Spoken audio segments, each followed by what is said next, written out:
Hi Bruno, nice to meet you here. Oh, hello. I'm still newer. If you don't mind, let's have a little talk. Sure, it will be my pleasure. Your name is closely associated with the term actor network theory. What kind of theory is that? First of all, let me set something straight. Actor network theory was not developed by me, at least not by me alone.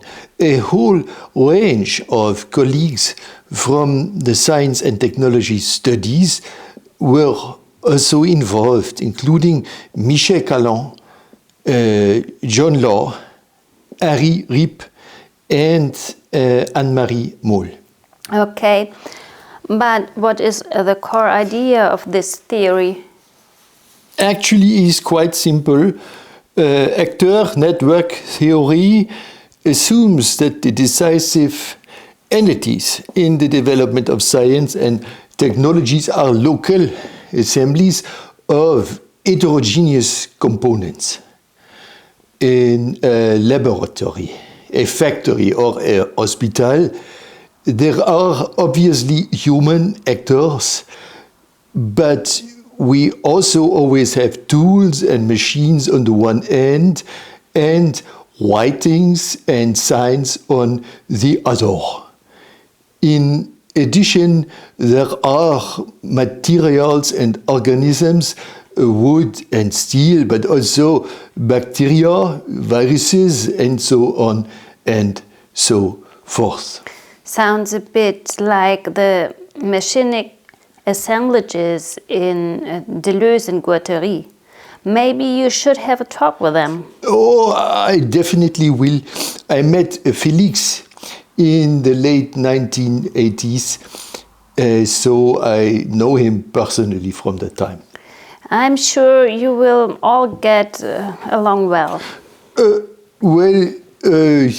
For me, actor networks were ultimately semiotic or linguistic networks. I took the actor concept from linguistics. And there it refers relatively abstractly to the active entities in any given sentence. This can also be the weather, for example, or some abstract entity like fate. So?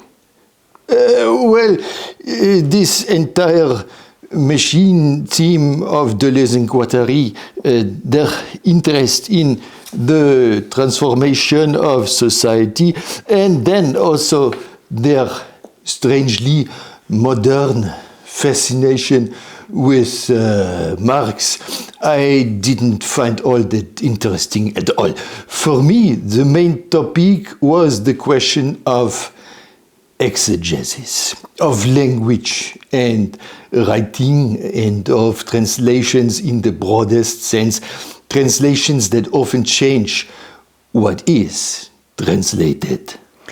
I guess I hoped that your actress might also be related to the theater, as perhaps an Irving Goffman.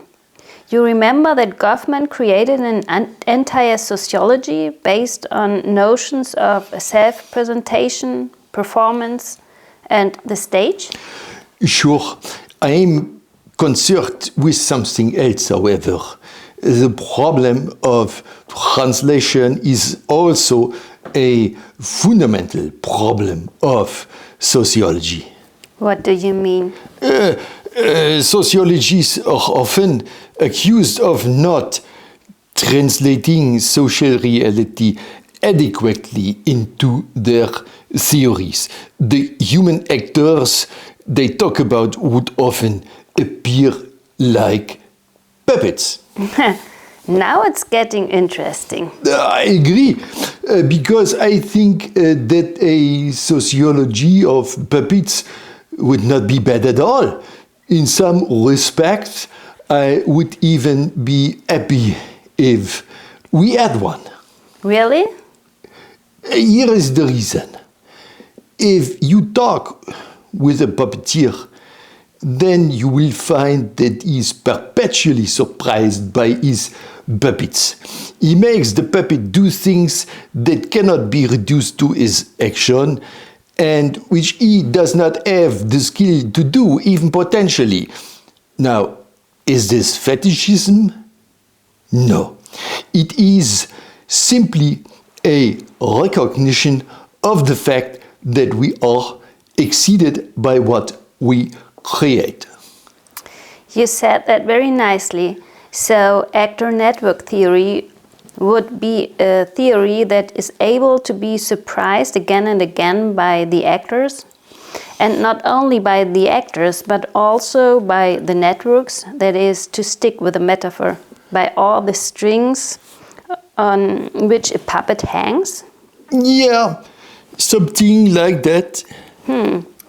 But that also applies to yourself, doesn't it? To me, as an actor, as a puppet. Exactly. So let's see if you can surprise us once in a while. Nice to have met you. The pleasure is all mine. See you soon.